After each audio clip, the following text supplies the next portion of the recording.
did they make down here, and what can I make?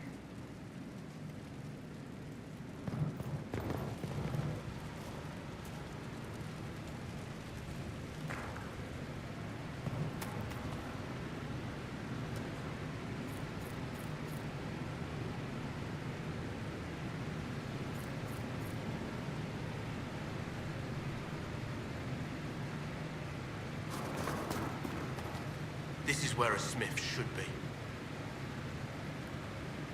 I've walked away from too many burning buildings for one lifetime.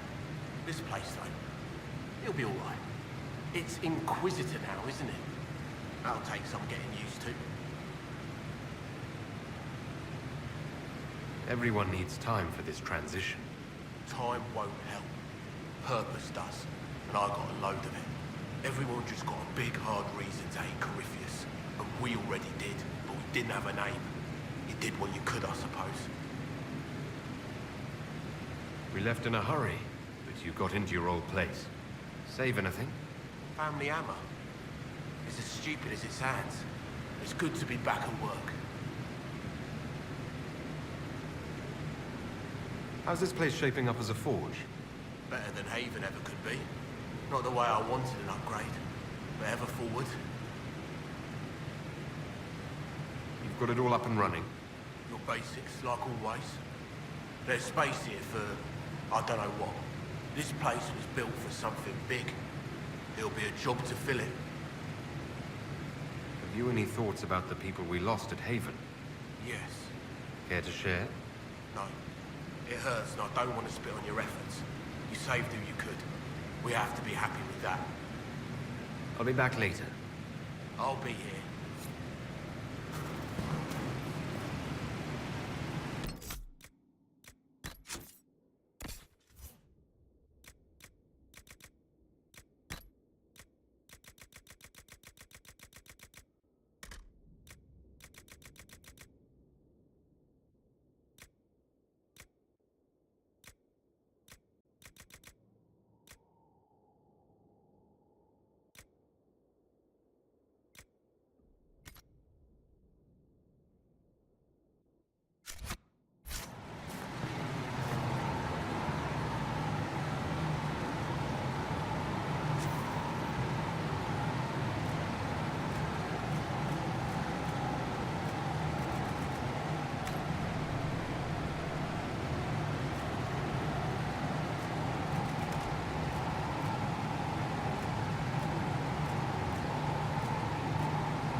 Any word?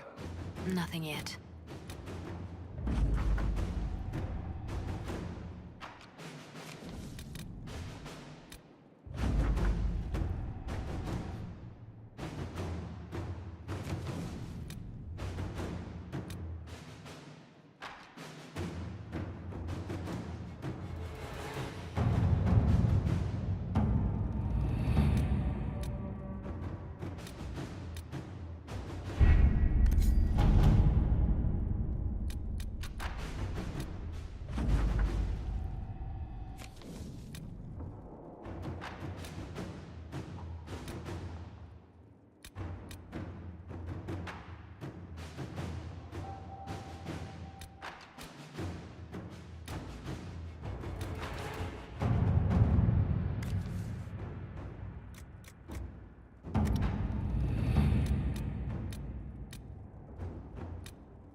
Inquisitor?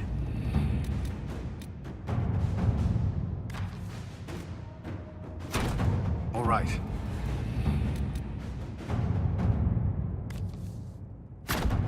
Let's see what we have.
I've made some inquiries into the Imperial Court.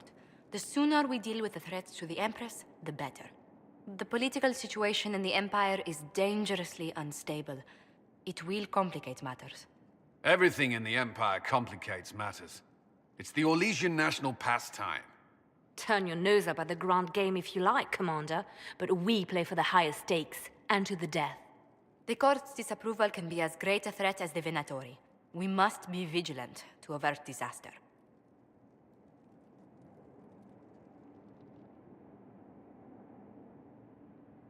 Exactly what do you mean? How is it more dangerous than usual? The Empress is in the middle of a civil war. Her cousin, Grand Duke Gaspard, seeks to take her throne by force. Leliana reports that a group of elves has been sabotaging both armies, drawing out the hostilities. Orlais holds Tevinter at bay. All of Thedas could be lost if the Empire falls to Corypheus. Celine is holding peace talks under the auspices of a grand masquerade. Every power in Orlais will be there. It's the perfect place for an assassin to hide.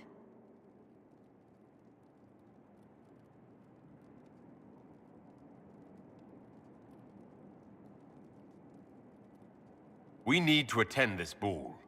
We don't have enough sway with the court to arrange an invitation. Perhaps a few more alliances. Or soldiers. We need a greater presence in Orlais. And soon.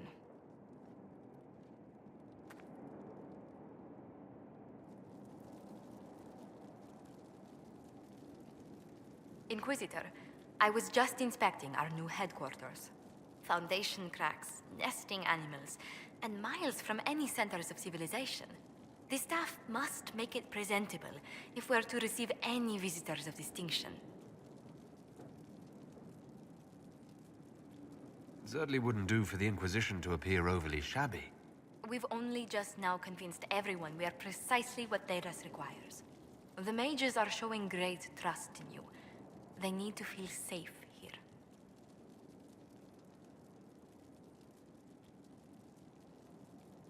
Do you not feel safe here? I've had difficulty forgetting Corypheus's attack on Haven. Do you know who first leapt to arms? Our workers. They were so proud of our cause. Corypheus simply cut them down. So much screaming after that first blast of fire. So many people turned to ash.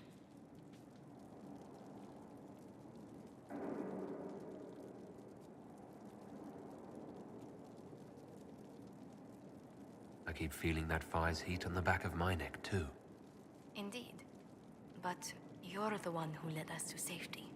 Well, before I return to my duties, allow me to congratulate you on your appointment as Inquisitor, my lord. I will now bring diplomatic issues to your attention, and I'm more than happy to help with any situations that arise. I'm loath to part from such pleasant company. Would you care to walk the castle with me? Oh, well, a tour then? Let me fetch the steward. That isn't precisely what I was hoping for. Well, do let me know if you change your mind. Now I must find someone to prepare the guest quarters.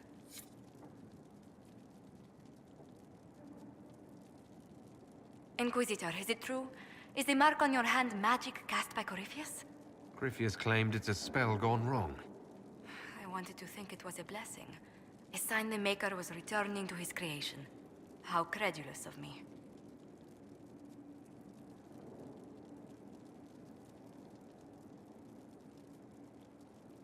The anchor's nothing more special than a misfired spell. At least you had the good fortune to take it from Corypheus. Does it hurt? The anchor, that is.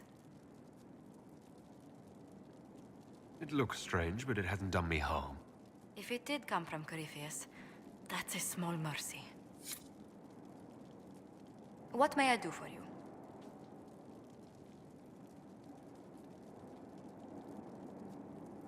What do the people make of us? Despite our fame, we're low on steadfast allies. We must aim for more. Any visiting dignitaries I should watch out for?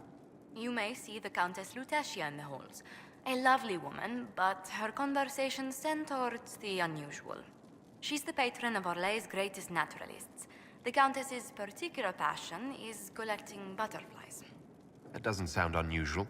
She goes into great detail about preserving them. It seems to involve large amounts of chemicals and pins. What may I do for you? What do the people make of us? Despite our fame, we're low on steadfast allies. We must aim for more. Any thoughts on the people here? Who did you mean?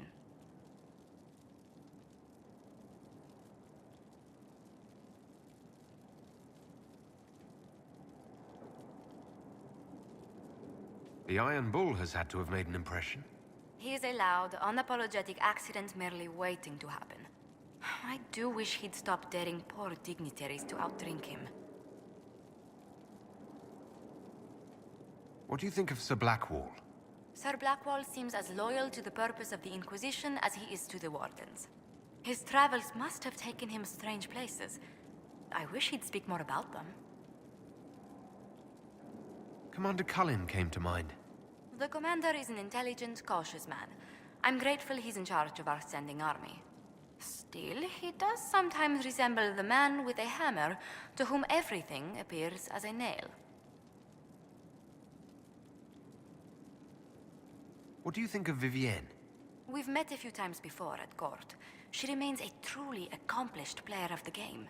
So long as her interests align with yours, Madame Vivienne will be a most valuable ally. Just do keep her on your good side, Inquisitor. You must have an opinion of Dorian. Who hasn't? The man could cause a scene standing quietly in the center of an empty room. Still, I do believe he has your best interests at heart, for all that he delights in mocking them from time to time. I'd love to know how you and Sarah get along. I know she extracts gossip from the servants, and she keeps prying into things. Sarah's ability to vanish whenever her mischief's discovered must come in handy, however, I'm sure. Let's speak later. Another time.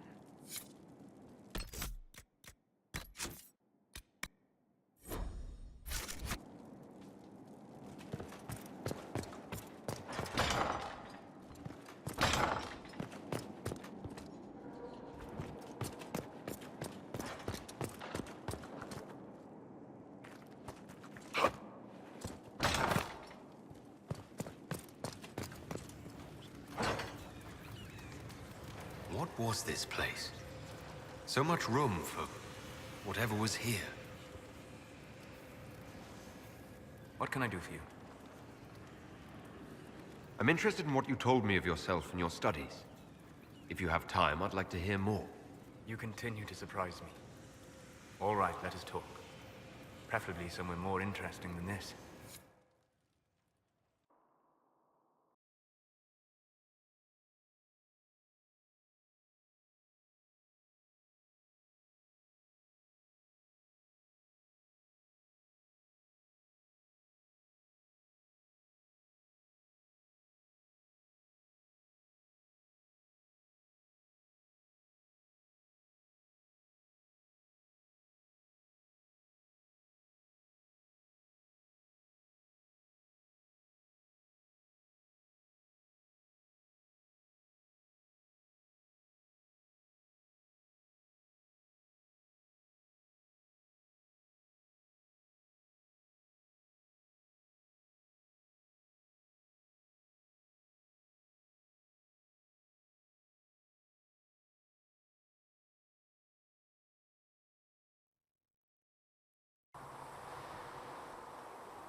Why here?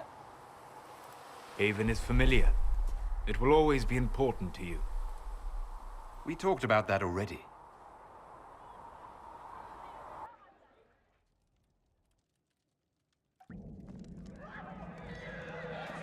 I sat beside you while you slept, studying the anchor.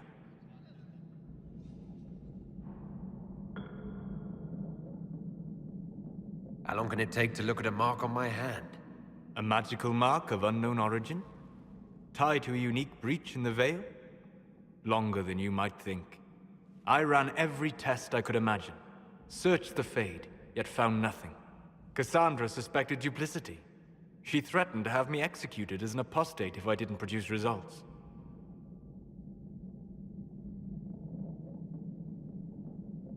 The threat worked. No, it didn't. You were never going to wake up? How could you? A mortal sent physically through the Fade. I was frustrated, frightened. The spirits I might have consulted had been driven away by the breach. Although I wished to help, I had no faith in Cassandra, or she in me. I was ready to flee.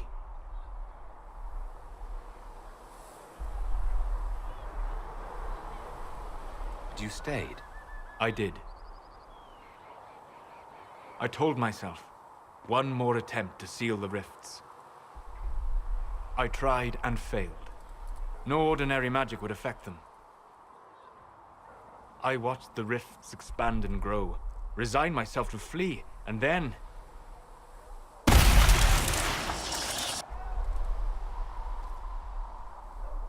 It seems you hold the key to our salvation. You had sealed it with a gesture. And right then, I felt the whole world change.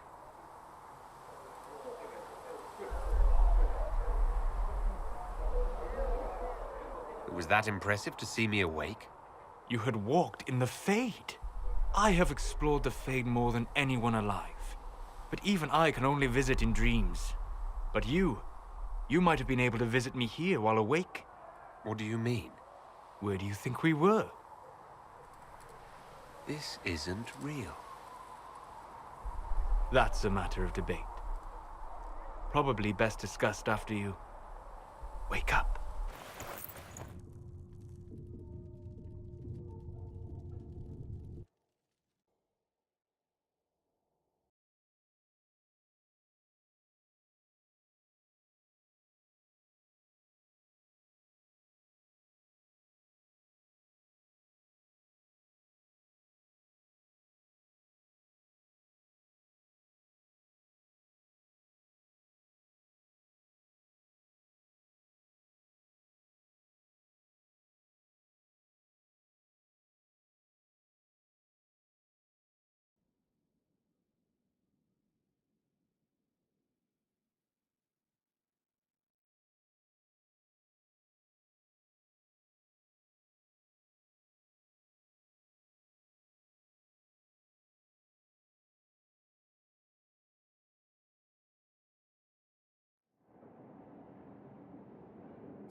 They've certainly spared no expense.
Impressive, is it not? Fit for a leader, meant to show influence and the burden of it. It is where the Inquisition will sit in judgment, where you will sit in judgment. Who will I be judging exactly? Those who have done wrong. You will know of them, at the very least. All this presumes they have survived their initial encounter with you, of course.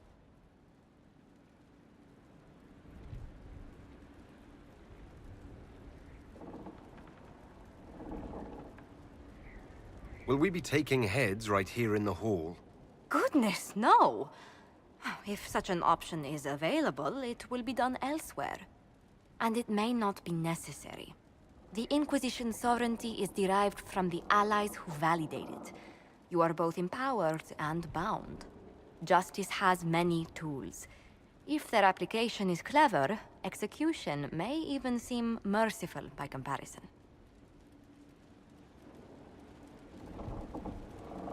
Is there anyone I should judge? Take the throne when you're ready. We will bring him before you.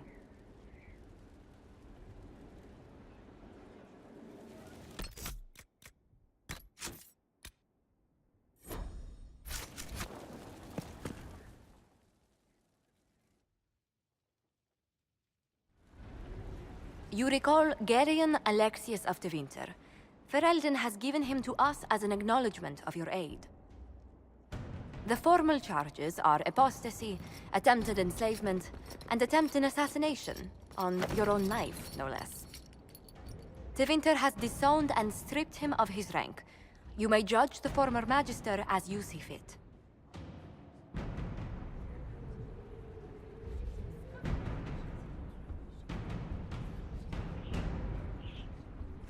I remember what would have happened to Thedas if his treachery had succeeded. I couldn't save my son. Do you think my fate matters to me? Will you offer nothing more in your defense? You've won nothing. The people you saved, the acclaim you've gathered. You'll lose it all in the storm to come. Render your judgment, Inquisitor.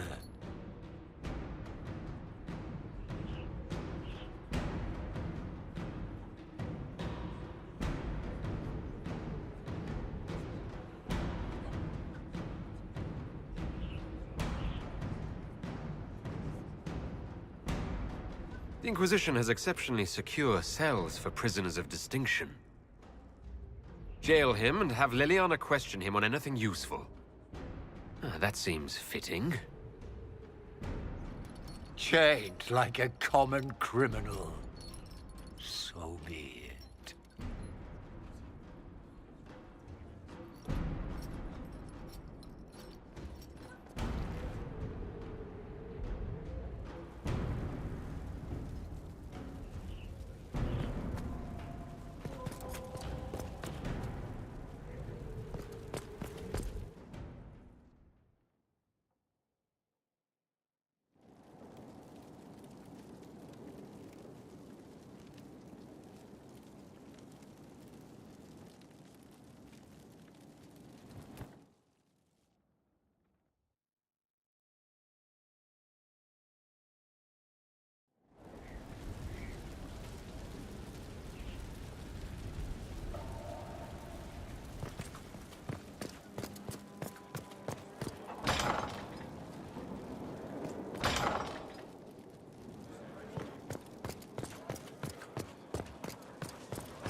Committed bachelor,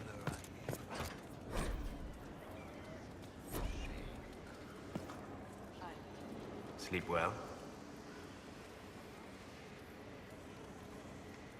I've never done anything like that before. Do you regularly talk to people in dreams? No.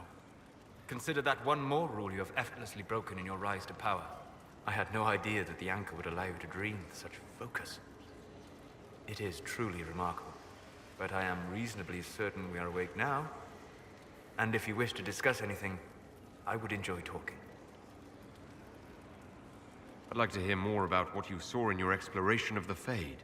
I would be happy to share it with you. Tell me about the old ruins you explored. I found the ruin of Barandur, the lost Tevinter city buried deep beneath a dead and barren wasteland. Volcanic ash had sealed it tight. In one dark moment, every living creature in the city seared and smothered. They were statues in the ashes, like a mold made to recall the lost. Tell me about a spirit you encountered.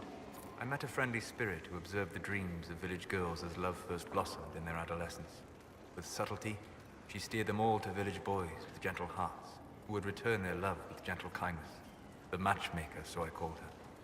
That small village never knew its luck. Tell me about the old memories you found in the Fade. I saw a savage human horde go marching toward the battlefront. They sang a soldier's hymn to keep formation. The primal music shook the ground. These savage, unwashed warriors carried harmonies no chantry choirs mastered. Though their cause was all but hopeless, they sang songs that made the spirits weep. We'll talk later. Goodbye.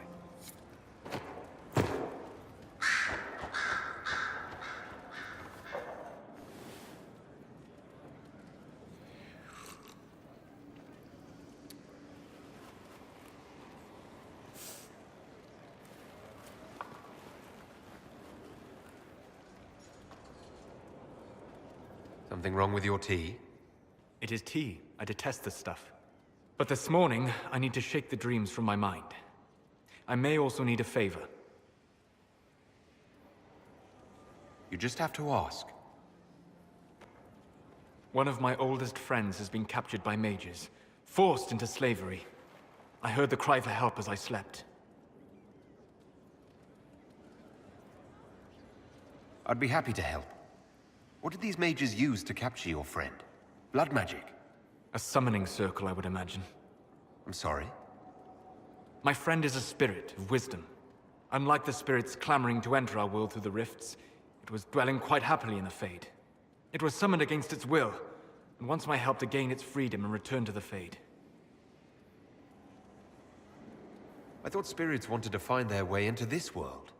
Some do, certainly. Just as many Orlesian peasants wish they could journey to exotic Rivain. But not everyone wants to go to Rivain. My friend is an explorer, seeking lost wisdom and reflecting it. It would happily discuss philosophy with you, but it had no wish to come here physically. Do you have any idea what the mages want with your friend? No. It knows a great deal of lore and history, but a mage could learn that simply by speaking to it in the Fade. It is possible that they seek information it does not wish to give, and intend to torture it.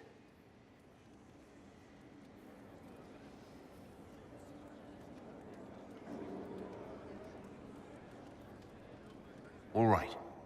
Let's go get your friend. Thank you. I got a sense of my friend's location before I awoke. I'll mark it on our map. Greetings.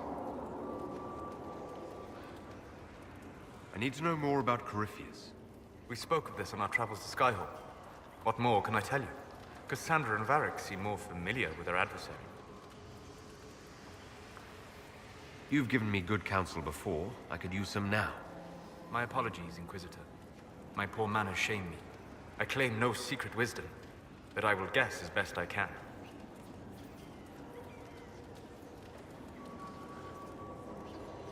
I'd like to know more about the orb he carries.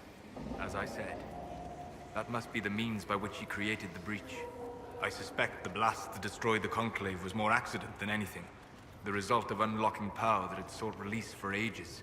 What I cannot understand is how he managed to survive such an explosion. You said that you believe the orb is elven. I never would have believed a Tevinter mage could unlock such a powerful relic. It clearly enhances his abilities, giving him access to power he should never have known. Like the power to control the Archdemon. Indirectly, one assumes. Nothing in any lore connects my people to the old god dragons who became archdemons. What do you think Corypheus will do next? You shamed him when you destroyed Haven. Spoiled his glorious victory. It would be worse to acknowledge that you had done so. He must continue on his course or show weakness. He will return to his plans to throw Orlais into chaos, and then conquer it for Tevinter. You're sure that's what he'll do? As certain as is possible. Assuming I can plausibly predict a man who seeks to rise to godhood. And can you? The key is understanding this. No real god need prove himself. Anyone who tries is mad or lying. His deception will undo him, as it has done countless fools before. What can you tell me about the source of Corypheus's power? According to the law, the ancient Magistars of Tevinter received guidance from the old gods. Corypheus commands a false archdemon, a corrupted old god. This suggests he no longer sees himself as their minion. Some of his unique power comes from the corruption of the Blight. The rest may come from the orb he carries. We'll talk later. Goodbye.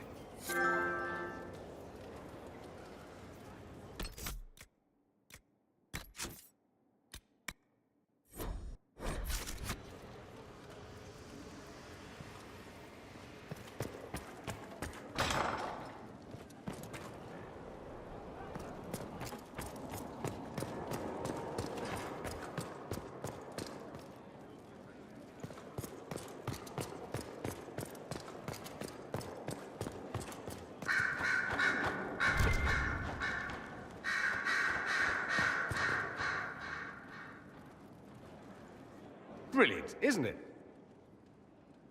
One moment you're trying to restore order in a world gone mad. That should be enough for anyone to handle, yes? Then, out of nowhere, an archdemon appears and kicks you in the head. What? You thought this would be easy?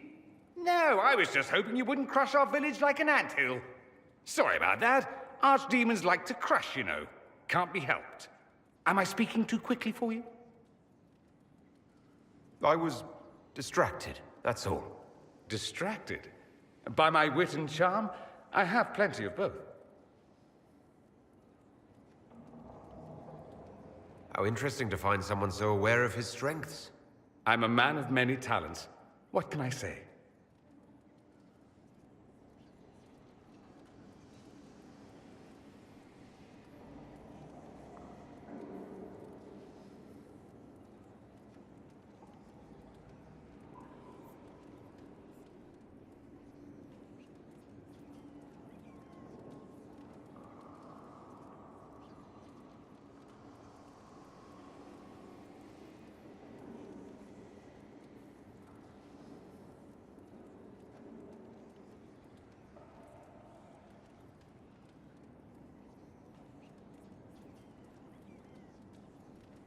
In Tevinter, they say the Chantry's tales of Magisters starting the Blight are just that.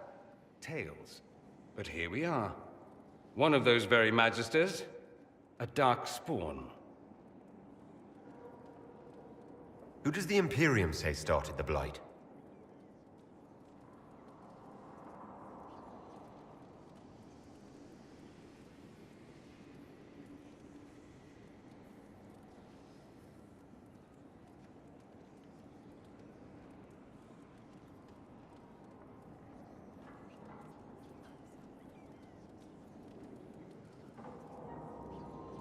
They say Darkspawn were always there.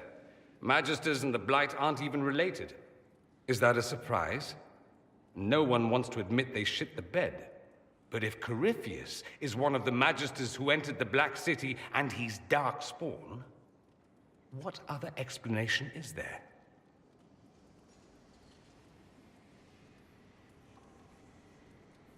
Why does that make you angry?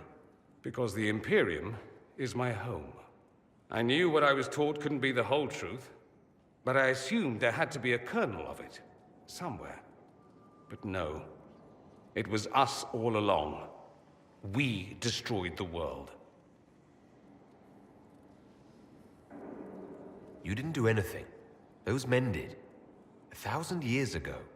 True, except that one of them is up and walking around right now.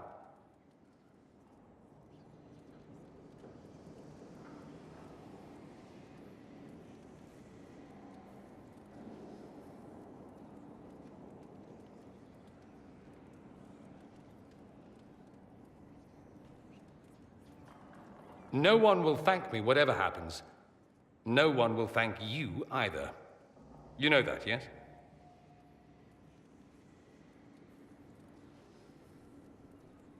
We don't know what will happen. Nobody does. All I know is this. Corypheus needs to be stopped. Men like him ruined my homeland. I won't stand by and let him ruin the world.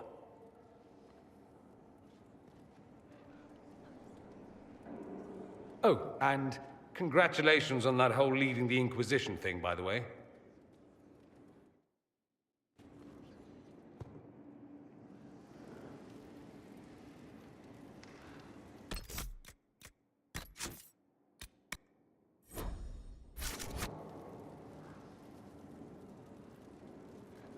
They tell me you sent Alexius back into the prisons.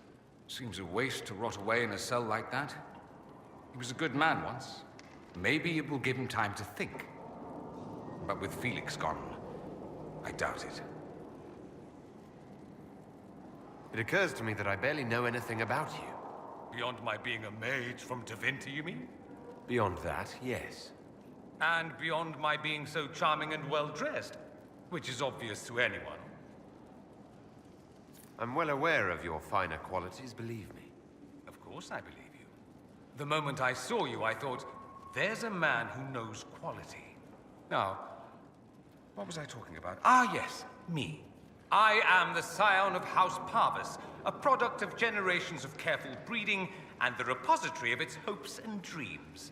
Naturally, I despised it all. The lies, the scheming, the illusions of supremacy. That's Tevinter in a nutshell, isn't it? Needless to say, my family was not happy with my choices. Why would your family be upset with your choices? Because I rejected their idyllic plan. If they had their way, by now I'd be married to some unlucky girl from a powerful family. We'd live in luxurious despair, despising each other as I waited to take my father's place in the magisterium. I declined the honor, and thus it's best I'm far from home. Less of an embarrassment that way, you see?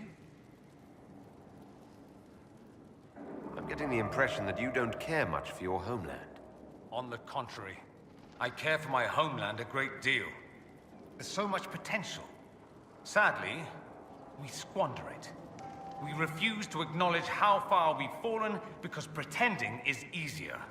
We pretend the Qunari can be beaten. We pretend that we're superior to everyone, even our own people. Not everyone feels that way. I don't. Sadly, we're the minority. It just seems... so much of what you say about the Imperium is entirely negative. It might sound that way. For all our faults, my people have many virtues. We are laden with history and culture. Tevinter is where Thedas truly began, remember? We treasure our past and preserve it. You can walk down a side street and find nothing built during the modern ages. And despite appearances, we care. Deeply. About everything. We have no reserve, not in war and not in love. If I truly believed my homeland was beyond all hope, I wouldn't miss it so much.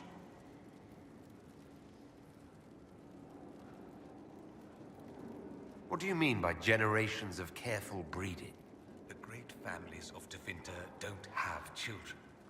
They refine traits, weed out the undesirable, and promote the rest.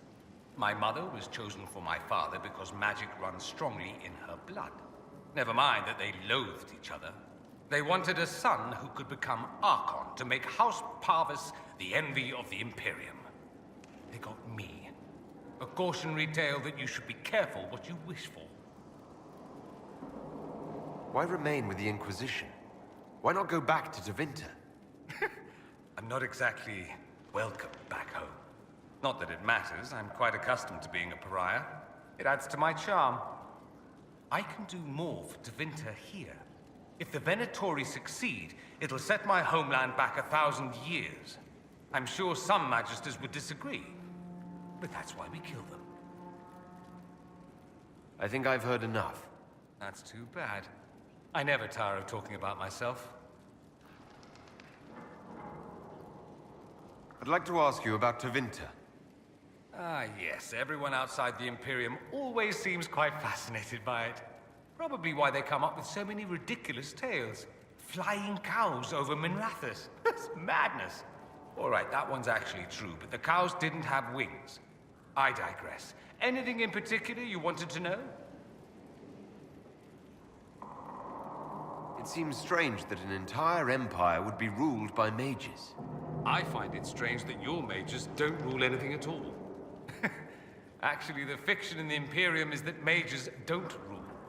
The Magisterium rules. That magisters are all mages is considered a convenient technicality.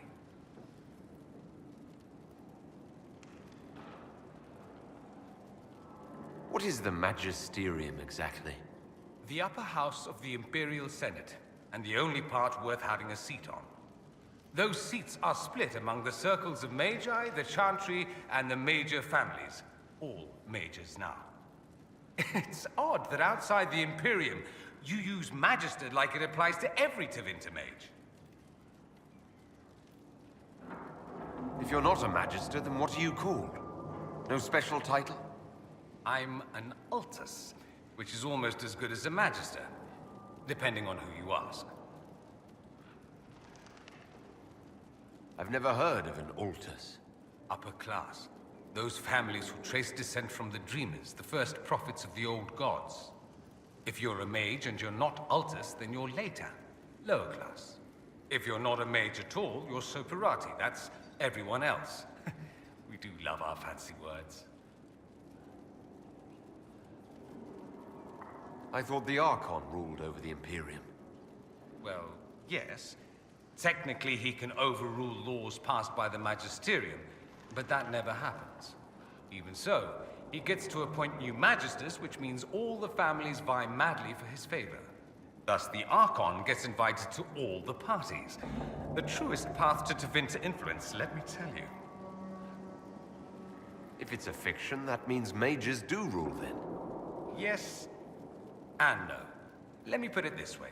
Mages do rule, but not all mages are equal. If you're not from the right family, chances are you don't rule anything. Maybe you're even a slave. The idea that anyone could be a mage, however, keeps the masses placated.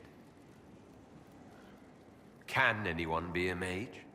Technically, the potential runs mostly in bloodlines, but it's been known to happen. More importantly, commoners believe it can. Tevinter legend is chock full of mage heroes from humble origins. So they hold out hope. Someday my son or my son's son will be a mage. Someday. Poor sods don't realize that means he'll be a quaestor at the arse end of the 100 Pillars, at best. Being a quaestor isn't a good thing. I imagine the average non-mage likes to think so. Counting numbers and shuffling papers all day is better than many occupations after all. If you're a second-class citizen among a pack of piranha, however, your outlook changes. Let me ask you something else. Of course.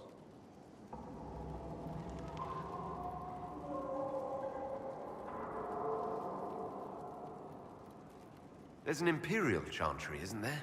With its own divine. You people aren't supposed to talk about the Black Divine, are you? If you mention him outside the Imperium, people make that face, like you're urinating in public. But yes, we do have the Chantry, or a version of it. Night and day comparing it to yours. Is the Imperial Chantry so different from ours? Not in theory. The main difference is in the whole magic is meant to serve man, not rule over him business. Back home, ruling the unwashed masses is serving them, for the good of the Imperium. Perhaps it started with good intentions, but these days it's academic. The circles are in command. There are circles of magi in the Imperium. We don't have dismal little mage prisons, if that's what you mean. They're academies, prestigious ones. We have Templars as well, but they don't cancel spells or whatever your Templars do. They're soldiers. They watch for abuse of magic, yes, but only those who are weak or who fall out of favor get dealt with. Mostly they enforce the Magisterium's edicts. The Chantry smiles and nods from the sidelines. Do you really call him the Black Divine? We don't call him that, oh no. In the Imperium, he's the true divine. The woman sitting on the Sunburst throne is some backwater pretender. It all stems from a disagreement over Andraste. Marvelous, isn't it? Why would they disagree over Andraste? It's not my field of expertise, but the Imperium believes Andraste was a mortal woman, a mage. Down south, they say, no, she's the bride of the Maker, ascended to his side, divine provenance, a blah blah blah. We feel better believing Andraste was one of us. Makes executing her less damning, you see. So we elected a man as divine, the South declared war, and we've been feuding cousins ever since. So the Imperial Divine is always a man? All the better to distinguish him from that other one, yes. Don't think there aren't a number of female magisters who bristle at that. Why can't they be divine after all? Same reason you never see a man on the sunburst throne. Because that's how it's always been done. Excellent reasoning. Do you consider yourself Andrastian? The big question. It might surprise you that I do consider myself Andrastian. I simply do not believe in the Chantry. It is a relic, whether back home or here in the South. Something from a bygone age desperately clinging to relevance. It's not an opinion that makes me popular.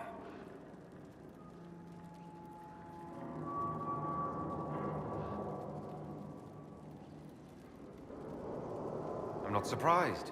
It's not an opinion you should share. You did ask, if you recall. I'll say this. I may not believe in the Chantry, but I believe in you. In me? That the Maker sent you, whether through Andraste or fate. Cassandra is not wrong.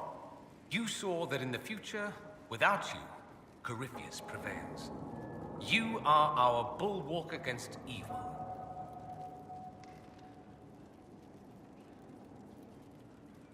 You don't seem like the religious sort, to be honest. If you define religious as sitting in a chantry and listening to a blithering hen tell you how to live, then no. If you define it as believing in the possibility that something larger than yourself exists, then yes, by all means. The world is bigger than I, even bigger than you. It laughs at all the things we think we know. The Maker doesn't need me to believe, but I do. The thought of no one at all watching out for us is too frightening. Let me ask you something else. So many questions.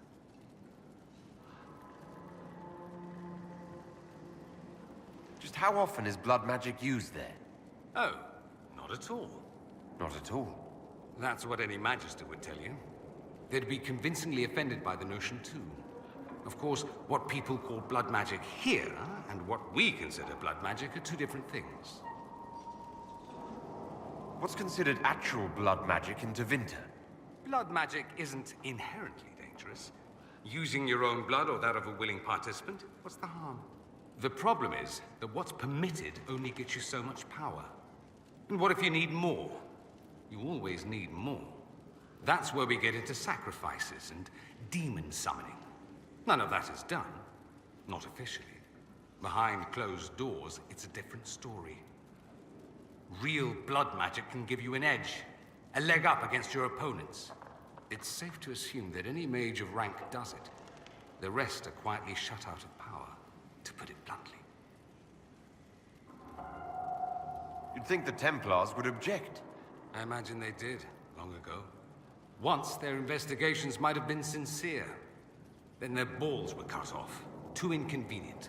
Nowadays, only the friendless are accused. Most of them probably innocent. There must be some mages who oppose this. Of course. I do. And I'm not entirely alone. Occasionally, there'll be a Magister who makes noise. And then the reform talk begins. All very patriotic. Meanwhile, that Magister will be quietly shunned. Chances are, surprise, it's learned he was a Maleficar all along. Most learn to keep quiet. Me? I enjoy the allure of pariahhood. I'm wondering if the Imperium would be a useful ally. I'd think you'd be more concerned whether or not they'd support the Venatori. They won't, of course. At least, not officially. They'll disavow all knowledge of dangerous cultists. Secretly, Many Magisters will rejoice at the idea. And if the South falls to chaos in the meantime, all the better. It would be in the Imperium's best interest to help. Surely it could use allies. I think the Imperium gave up on the idea of allies a long time ago.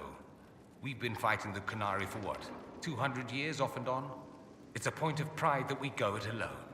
They'll sneer at the South behind their silk handkerchiefs and say, "You've had it easy for far too long."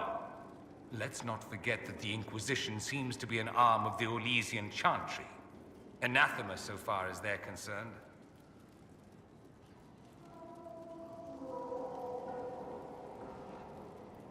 We're not part of the Chantry. The Chantry opposed the Inquisition's formation. You think that matters? Don't be silly. The Herald of Andraste. Your very title smacks of the Southern Chantry. You may as well be a heathen.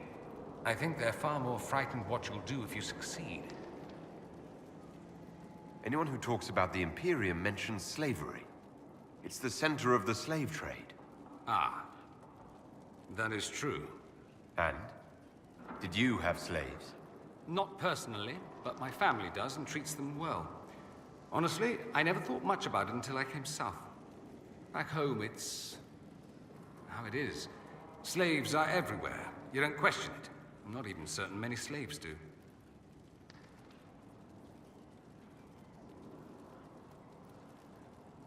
You think slaves like it that way? Don't be ridiculous. I didn't say they like it. It's all most of them know. In the south, you have alienages, slums, both human and elven. The desperate have no way out. Back home, a poor man can sell himself.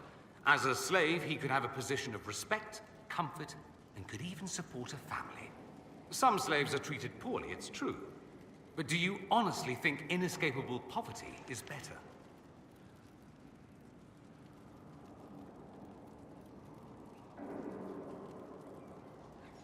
I suppose not, no. I don't know what it's like to be a slave, true. I never thought about it until I saw how different it was here. But I suspect you don't know either. Nor should you believe that every tale of Tevinter excess is the norm. That's all I wanted to know. Fair enough. I should go. As you wish. The Inquisition supports free mages. What's next? Elves running Halam-Sharal? Cows milking farmers?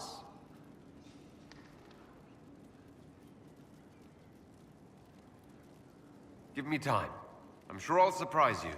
I suspect that's untrue. Unless you strip yourself naked and allow the Chantry to flog you into repentance. Now that would surprise me. I do wonder if you've considered what this support of yours will do. For mages in general, I mean. The Inquisition is seen as an authority. You've given Southern mages license to, well, be like mages back home.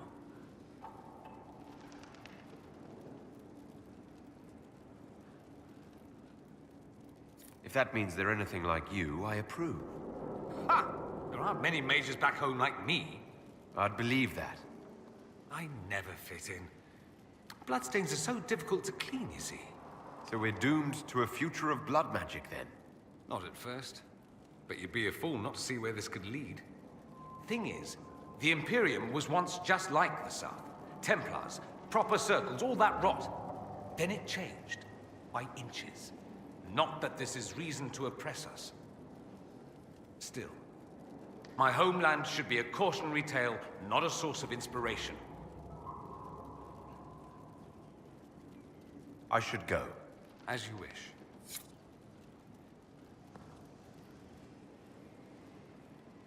Did you know we're actually related, Inquisitor? Related? Oh, not first cousins or anything like that. Can you imagine? You're a Trevelyan, however, and somewhere in dank nethers of my family tree, there was also a Trevelyan. Perhaps he was even the one who ventured to Ostwick to establish the branch. We are talking long ago, of course. I'd rather we weren't related. That might make flirting awkward. Depends on which branch of the family you come from. Regardless, I think we're still good to go. by at least 3 ages. I should go. As you wish. The Inquisitor's work is never done, I see. I should go. Naturally.